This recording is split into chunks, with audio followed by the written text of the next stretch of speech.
ಯಾವುದೇ ರಾಷ್ಟ್ರದಲ್ಲಿ ಯಾವುದೇ ಮೂಲೆಯಲ್ಲಿ ಒಂದೇ ಜನಾಂಗದ ಒಂದೇ ಧರ್ಮದ ಜನತೆ ಇರಲು ವಾಸಿಸಲು ಸಾಧ್ಯವಿಲ್ಲ. ಅಮೇರಿಕಾದಂತಹ ಮುಂದುವರಿದ ರಾಷ್ಟ್ರವನ್ನೇ ತಾವು ಪರಿಗಣಿಸಿದರೆ ಅಲ್ಲಿ ಕ್ರಿಶ್ಚಿಯನ್ ರಾಷ್ಟ್ರವಾದರೂ ಕೂಡ ಹಿಂದೂಗಳೂ ಇದ್ದಾರೆ, ಮುಸಲ್ಮಾನರು ಇದ್ದಾರೆ, ಸಿಖ್ಖರು ಇದ್ದಾರೆ. ಆದ್ದರಿಂದ ಯಾವುದೇ ರಾಷ್ಟ್ರದಲ್ಲಿ ಒಂದು ಧರ್ಮದ ಜನತೆ ವಾಸಿಸಲು ಇರಲು ಸಾಧ್ಯವೇ ಇಲ್ಲ. ಈ ಪೀಠಿಕೆ ನಾನು ಯಾಕೆ ಹಾಕಿದೆ ಎಂಬಂಥ ವಿಚಾರ, ಬಾಂಗ್ಲಾದೇಶದಲ್ಲಿ ಇಸ್ಕಾನ್ ಪ್ರಚಾರಕ ಹಿಂದೂ ಸನ್ಯಾಸಿ ಚಿನ್ಮಯ ಕೃಷ್ಣದಾಸ್ ಅವರನ್ನು ಬಂಧಿಸಲಾಗಿದೆ.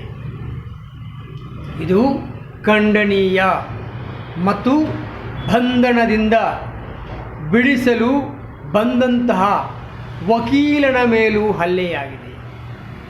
ಇದು ಇನ್ನಷ್ಟು ಘೋರ ಅಪರಾಧ. ಇದನ್ನು ನಾನು ಖಂಡಿತವಾಗಿ ಖಂಡಿಸ್ತಾ ಇದ್ದೇನೆ. ಭಾರತ ಸರ್ಕಾರ ಇವರ ಬಿಡುಗಡೆಗಾಗಿ ಎಲ್ಲ ರೀತಿಯ ರಾಜತಾಂತ್ರಿಕ ಸಹಾಯವನ್ನು ಮಾಡಬೇಕು. ಭಾರತದಾದ್ಯಂತ ಹಿಂದೂಗಳು ಸಂಘಟನೆಗಳು ಪ್ರತಿಭಟಿಸುತ್ತಿವೆ. ಅಲ್ಲಿ ಹಿಂದೂಗಳಿಗೆ ಮತದಾನದ ಹಕ್ಕು ಇಲ್ಲ, ಇದು ಕೂಡ ಖಂಡನೀಯ. ಇದು ಬಾಂಗ್ಲಾದೇಶದ ವಿಚಾರವಾಯಿತು.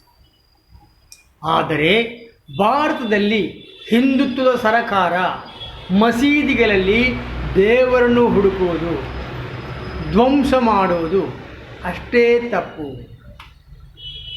ಸಂಬಲ್ನಲ್ಲಿ ನಡೆಯುತ್ತಿರುವಂತಹ ಸರ್ವೆ ಕಾರ್ಯದಿಂದ ಅನೇಕರು ಪ್ರಾಣತ್ಯಾಗ ಮಾಡಿದ್ದಾರೆ. ಅಲ್ಪಸಂಖ್ಯಾತರಿಗೆ ಮತದಾನದ ಹಕ್ಕು ಭಾರತದಲ್ಲಿ ನೀಡಬಾರದು ಎಂಬಂತಹ ಕೂಗು ಎದ್ದಿದೆ. ಬಾಂಗ್ಲಾದಲ್ಲಿ ಹಿಂದೂಗಳ ಮೇಲೆ ನಡೆಯುವ ದೌರ್ಜನ್ಯ ಎಷ್ಟು ಖಂಡನೀಯವೋ ಅದೇ ರೀತಿ ಭಾರತದಲ್ಲಿ ಅಲ್ಪಸಂಖ್ಯಾತರ ಮೇಲೆ ನಡೆಯುವಂತಹ ದೌರ್ಜನ್ಯ ಖಂಡನೀಯವಲ್ಲವೇ, ತಪ್ಪಲ್ಲವೇ ಎನ್ನುವಂಥದ್ದು ಮತ್ತೊಂದು ಯಕ್ಷ ಪ್ರಶ್ನೆ.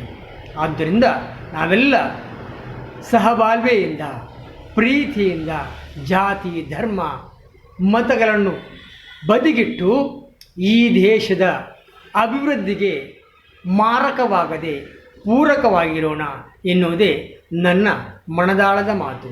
ಜೈ ಹಿಂದ್.